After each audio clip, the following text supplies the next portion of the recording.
Debate no Campus. Recebendo com muita honra Dom Bertrand de Orleans e Bragança. Ele é príncipe imperial do Brasil e o terceiro dos 12 filhos do príncipe Dom Pedro Henrique de Orleans e Bragança. Isso é importante, que a lembrança que é neto de Dom Luís e também bisneto da princesa Isabel. Alguém pode imaginar, a monarquia ainda persiste? Quando nada, monarquistas ainda persistem a acompanhar talvez uma grande opção para administrar um país que continua ainda sem entender o que seja a honra e a decência em muitos casos. Mas, de qualquer forma, é uma opção. E aí, a honra de receber Dom Bertrand de Orleans e Bragança, e vocês ouvintes vão apreciar também a inteligência deste homem. A monarquia ainda persiste no imaginário brasileiro? Ela é importante?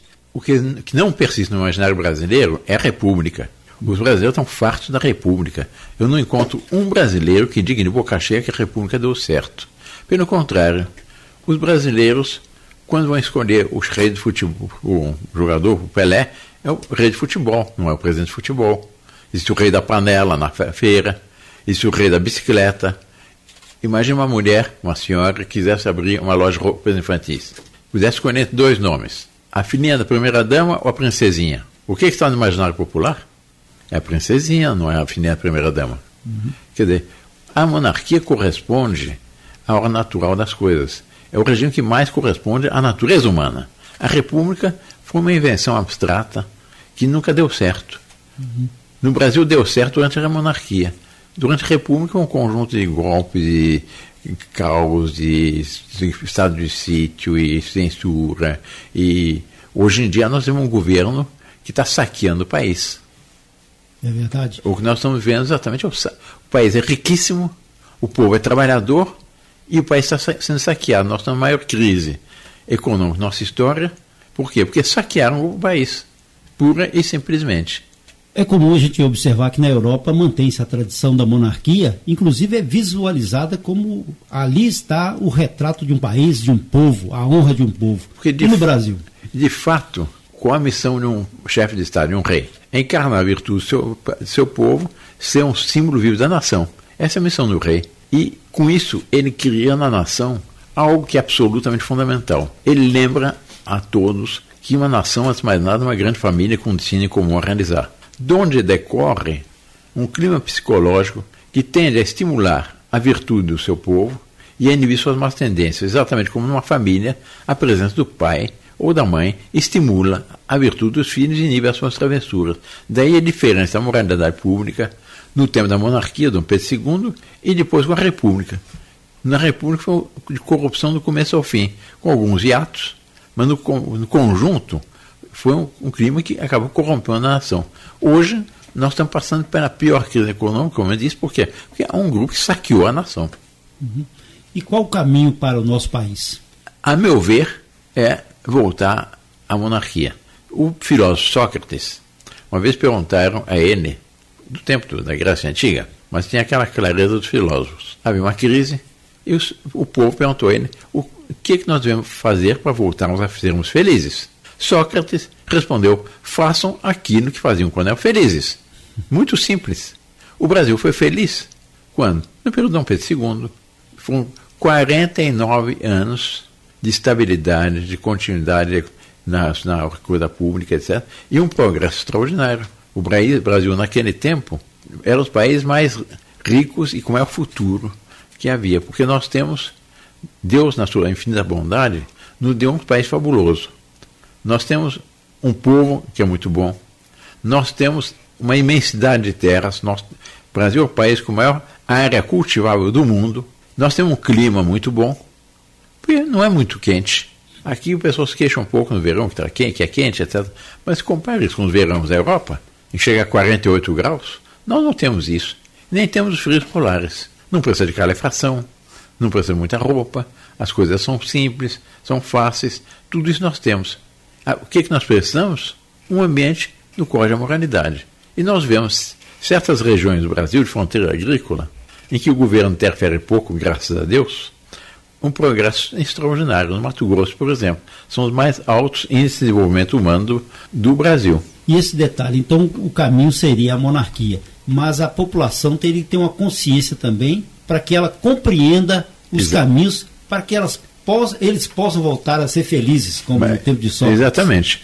É preciso exatamente fazer uma campanha de esclarecimento, e eu agradeço a ocasião que você, Benedito, está me dando, me dirigir à população daqui da região Montes Claros para participar dessa campanha de esclarecimento.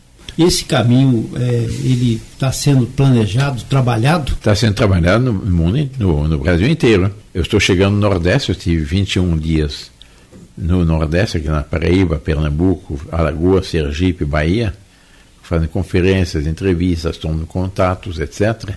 E há uma apetência muito grande por isso. Os brasileiros estão fartos da República, isso é uma procura de algo diferente.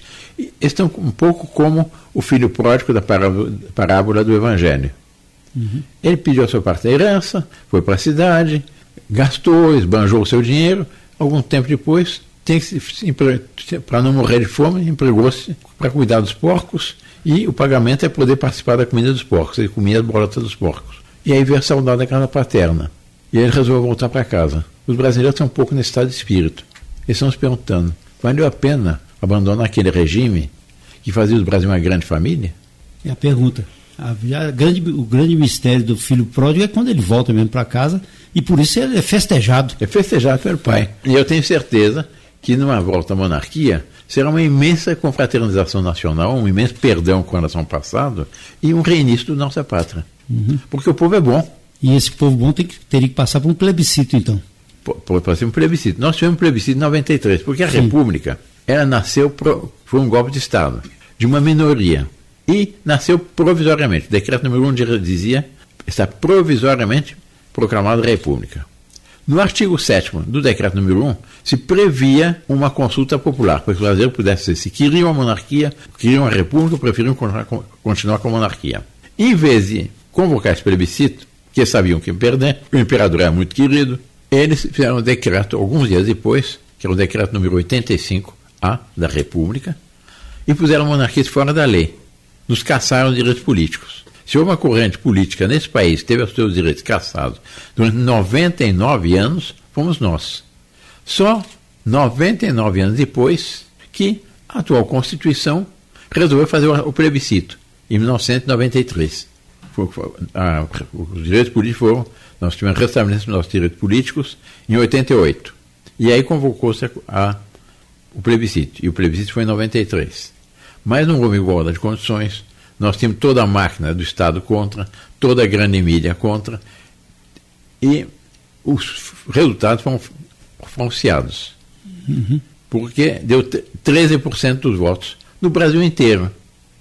A diferença de 0,5% para mais, 0,5% a menos, mas como é que deu 13% no Brasil inteiro? Foi manipulado. A manipulação que ocorreu. E há um aspecto muito interessante. Durante a campanha de esclarecimento nós fizemos com os poucos meios que tínhamos, meus irmãos, eu e um grupo, vários monarquistas, em todos os debates em que os monarquistas enfrentavam os republicanos com igualdade de condições, depois fazia-se um plebiscito simulado, vencia a monarquia. Quer dizer, se tivesse havido um hipotético telão em que todos os brasileiros pudessem ver um grande debate sobre república e monarquia, o resultado teria sido outro. Uhum. E a gente enxerga o Brasil sofrendo esse processo de decadência, mas também entra uma questão também muito séria aí, além do meio ambiente que é atacado, além das riquezas naturais que são atacadas, nós temos um problema moral e ético. Eu concordo consigo, o problema fundamentalmente é moral, eu diria até religioso. Mas, por que nós temos problema moral? Porque o exemplo que vem de cima é imoral. Porque nós temos, o exemplo que vem da cúpula é o pior possível. São os aproveitadores que estão saqueando a nação, etc. Porque o povo de si é bom. Uhum. Diz, não, a corrupção tomou conta do país, penetrou todos os ambientes. Não é verdade. É uma minoria. Se fosse 1%, seria 2 milhões. Eu não acredito que tenha 2 milhões de bandidos e larápios nesse país. É muito menos. É apenas uma pequena minoria. O povo é bom. Todas as pesquisas de opinião mostram que o Brasil tem um viés conservador. E se, por acaso, esses exemplos fossem mostrados a partir da voz de Dom Bertrand. Eu estou aqui falando num novo mundo, num novo direito, numa nova situação que o povo pode abraçar. O chefe de Estado, o imperador, se houvesse uma restauração da monarquia, seria meu irmão, o príncipe Dom Luís de Orleans Bragança, que é meu irmão mais velho. Uhum. Mas qual é o projeto que ele tem? Isso é as chamadas propostas básicas. Essas propostas básicas seriam, no caso de uma restauração, seria um governo, uma forma de um regime que seria uma adaptação aos dias atuais daquilo que deu certo. A Constituição de 1824 foi a melhor Constituição que nós tivemos, adaptada aos dias atuais, que respeitaria a livre iniciativa, a propriedade privada, a função subsidiária do Estado, as garantias para as Forças Armadas, garantias para a Justiça, para as polícias, etc. É o que deveria haver. Uhum. Mas um Estado pequeno, não um Estado mastodôntico, como nós temos hoje, que não só saqueia a nação por causa da desonestidade, mas mesmo que não houvesse essa desonestidade, é uma máquina excessiva. Tem um número de funcionalismo absolutamente excessivo. Eu tive alguns anos atrás em Aracaju, que é uma cidade mais relativamente pequena. O prefeito de Aracaju dizia: eu tenho o mesmo número de funcionários que Paris. E não vai se comparar Aracaju, que é bonitinha, com Paris, que é uma cidade grande, linda, etc. Cheia de luz. E esse detalhe aí? Eu não sei aqui quantos funcionários públicos tem Montes Claros. Tem uma leva boa. Mas quanto dá isso, mais ou menos? Não faça o cálculo, não. E fora os penduricalhos. Mas como é que alimenta a máquina? Eu tenho uma cidade aqui em Minas. Eu não vou contar, uma cidade, mas metade de Montes Claros. Nós fomos juntos.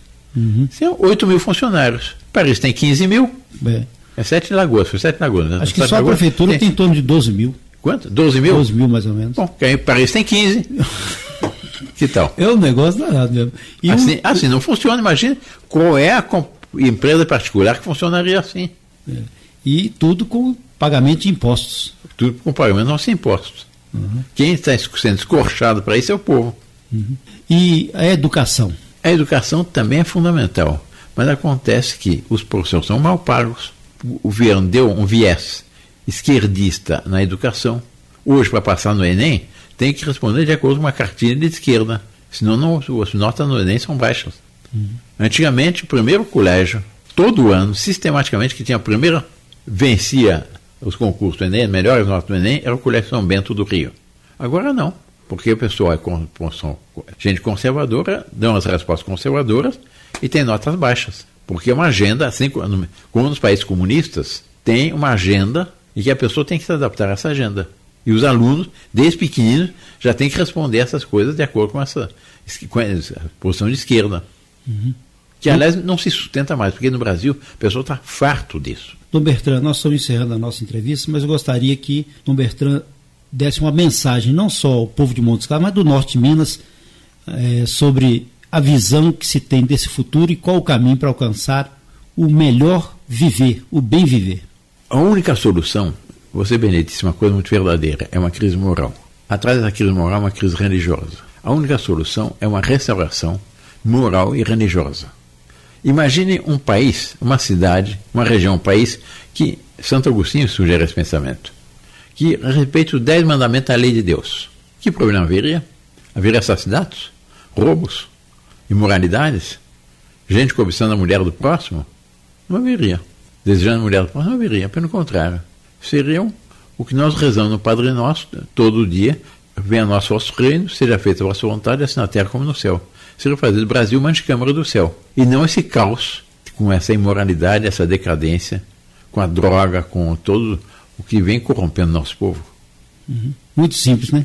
Muito Basta simples. Querer, inclusive, abraçar isso, né? Basta abraçar isso. E nós sabemos que, nós dizemos que Deus é brasileiro. Deus é de todos. Mas é inegável que Deus tem uma proteção toda especial para o Brasil. O povo é bom, o povo é católico, o povo tem temor de Deus. Houve pesquisa de opinião junto à juventude sobre valores básicos de uma sociedade sadia. O valor mais indicado é o temor de Deus. Quer dizer, há algo de renascendo no meio desse caos. Sobretudo na juventude, há um certo desejo de restauração do Brasil autêntico, como não havia alguns anos atrás.